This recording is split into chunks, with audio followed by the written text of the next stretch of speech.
The red flag and our first race is underway, but remember it's neutralised until both riders cross the finish line. So no one's allowed to make an early jump. And it looks like Rachel's drawn the lead out. She's in the light blue. Jennifer in the red, white and black of 10 splat as they cross the line now. Two laps the distance, 614 metres. It's not very far, but it's a long way. Somewhat counterintuitively. 614 metres is a very long way at full speed. Jennifer with height as she comes around out of turn 2. And Rachel sitting in a little bit of a vulnerable position there at this moment. Let's see if she jams Jennifer up a little bit. Or can Jennifer take a run over the top corner.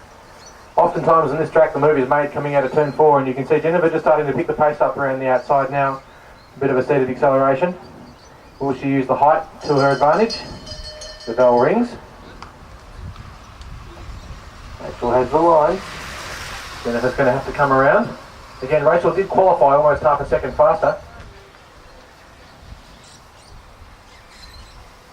Jennifer having a bit of a dig trying to get out of the saddle to get around her, but Rachel with a little bit too much speed at this point. Jennifer comes off the wheel, tries to come around her. It looks like Rachel's going to take this one out in the end reasonably comfortably. So, Jane in the red bike with the blue and yellow skin suit.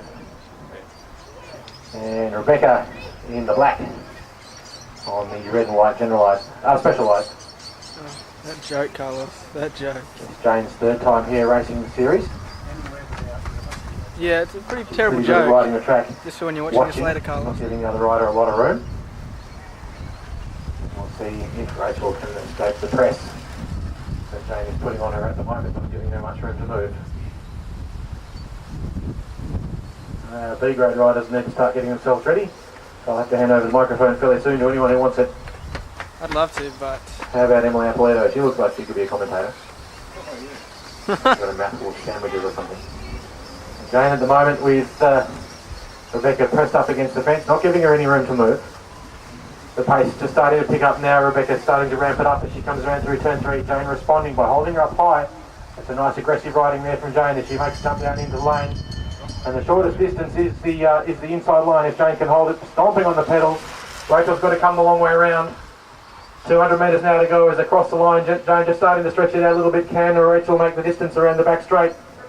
Rebecca, sorry. Too many people starting with R. Then they used to start with J. Jane still holding her off, but here comes Rebecca around the back straight. Can she come off Jane's wheel and take it to the finish line? Jane with a charge.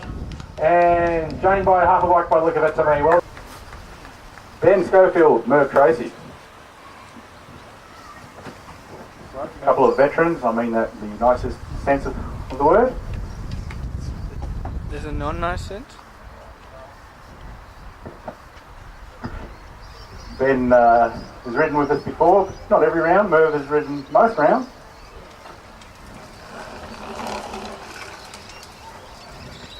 Merv on his... Oh, Merv's gone very early. He's... I'm glad I'm not racing him.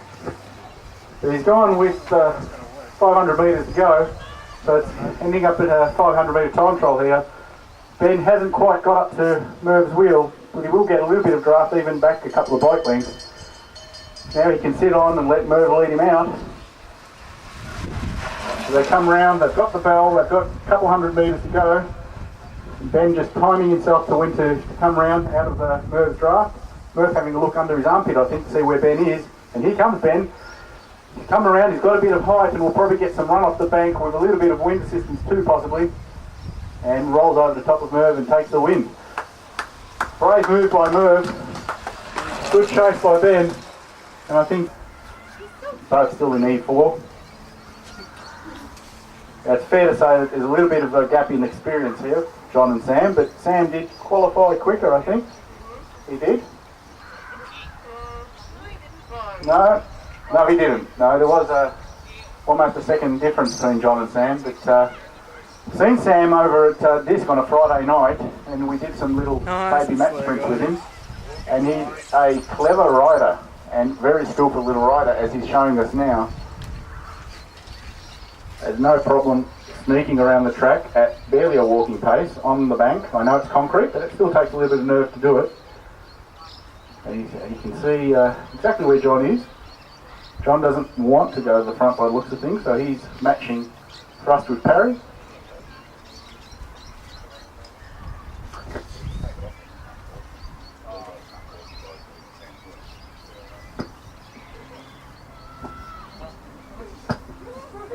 So we haven't had much progress yet in the first little bit of this race. I'll tell you what, you have to call him, Dean.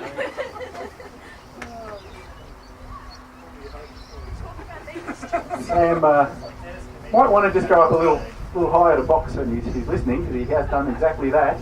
Because he did give John a bit of room there to come over the top. Pick it up, mate. He'll roll you off the bank. But Sam wisely keeping the pace low, because he'll be on a smaller gear, and fair to say he'll probably out jump John because he weighs nothing. And there's the jump there as the bell goes. Sam makes a dive for the lane, but John has just edged in front of him. Now Sam's got to try and get onto John's wheel and get towed around. It's a good thing to do into the wind. And Sam's got a fan club in the grandstand cheering for him. But I think John might just have a little bit more horsepower, slightly bigger gear, a little bit more strength. But that's a good race, and big round of applause for both those riders. 0.7 difference in qualifying times, with Gabrielle being the quicker qualifier. But we know David does tend to race a bit quicker than he qualifies.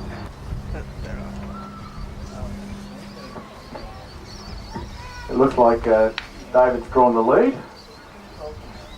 The draw is done by a toss of the coin in the club rooms before we start. So it's relatively random.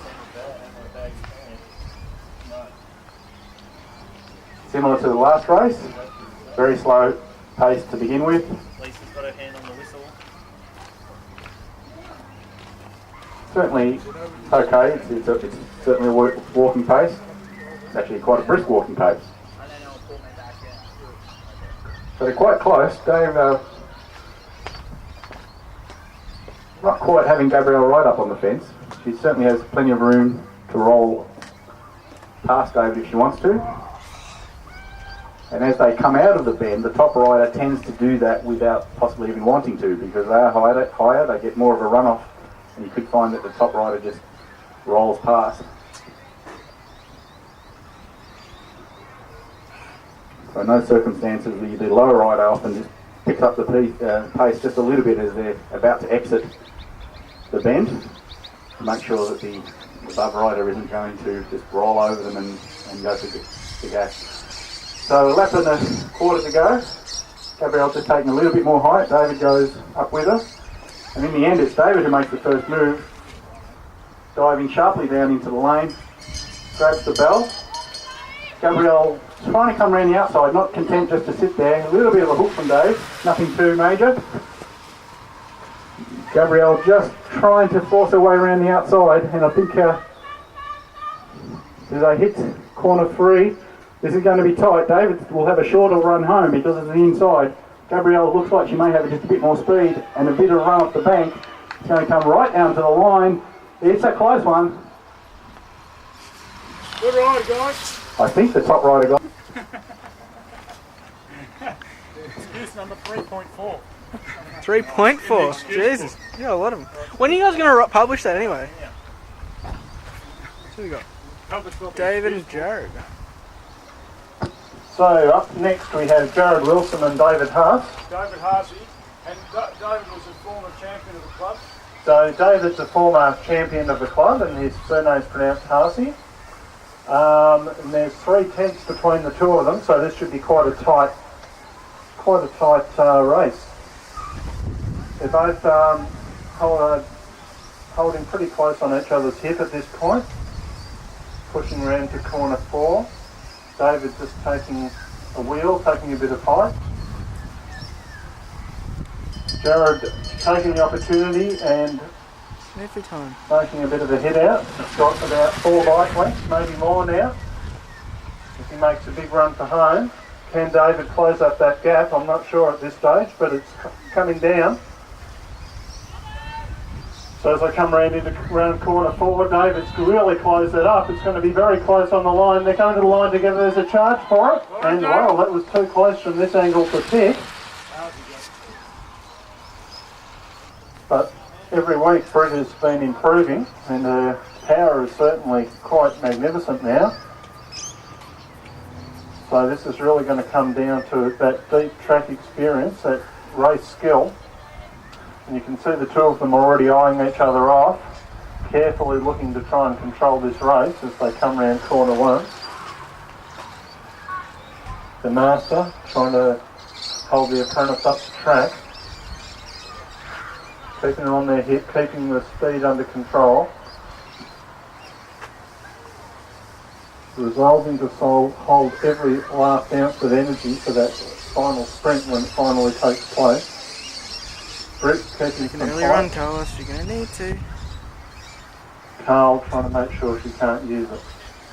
So we're coming around into corner 4, and it looks like Carl, and it looks like the sprint's on now. Coming into corner 1, Brit's up the track, she's giving it a fair bit of gas. Carl trying to hold her out, and it looks like it might have slowed down slightly again, and it's on again.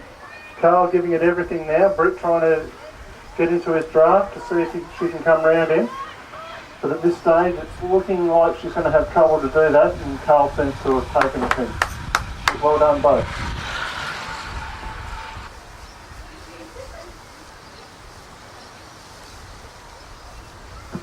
So Connor Christie and Luke Daly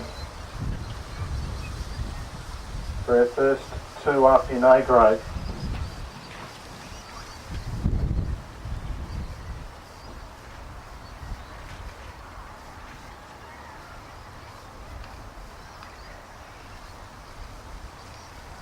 Two tenths, as I mentioned before, between these two.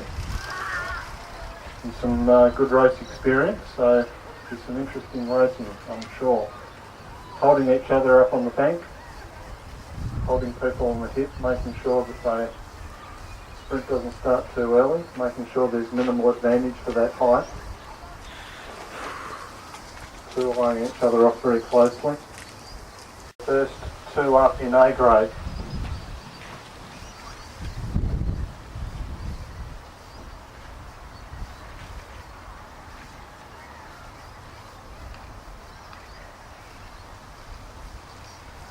Two tenths, as I mentioned before, between these two.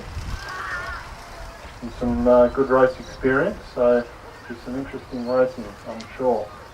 Holding each other up on the bank, holding people on the hip, making sure that the sprint doesn't start too early, making sure there's minimal advantage for that height. Two eyeing each other off very closely. Speed being held at a minimum.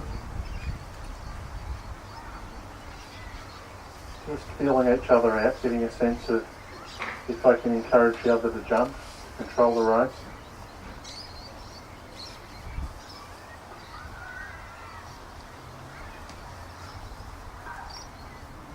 Slowing back down to a walking pace again. Off the bank, do it. Off the bank.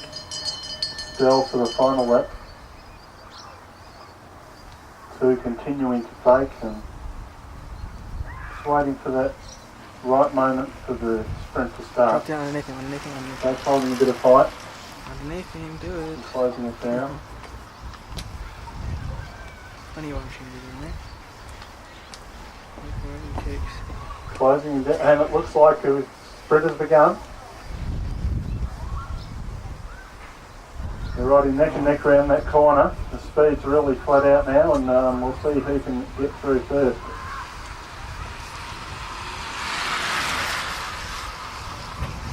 Both dressed in that big blue and yellow aboc livery. There's almost 100 years worth of track experience here, minus about 50.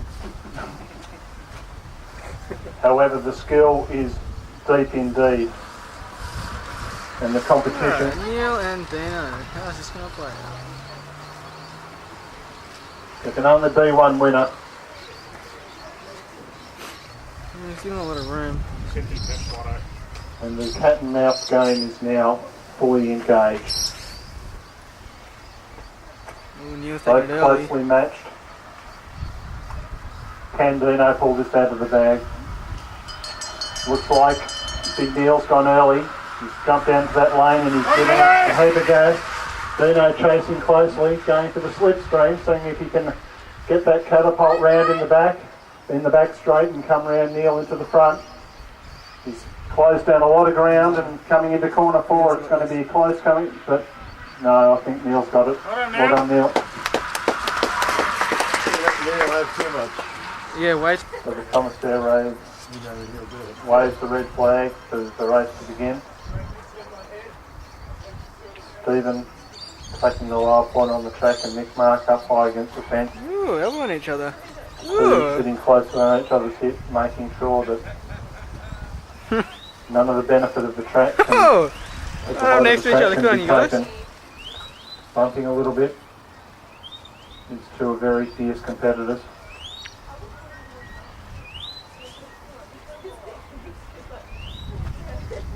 Locked together, ensuring that no advantage can be taken.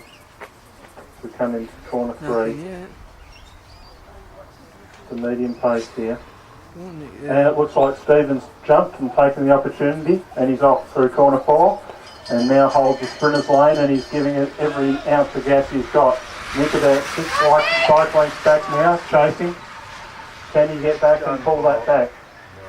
Stephen's really gassed it now, and coming into corner 4, it's looks like it might be all over Red Rover. Stephen seems to take that one out fairly comfortably. 10 out of the lane. Well done, Stephen. So about 2 tenths between them in qualifying, but in that last round, Jane rode a 15.9, so a tenth between them in terms of actual absolute speed. This will come down to track craft.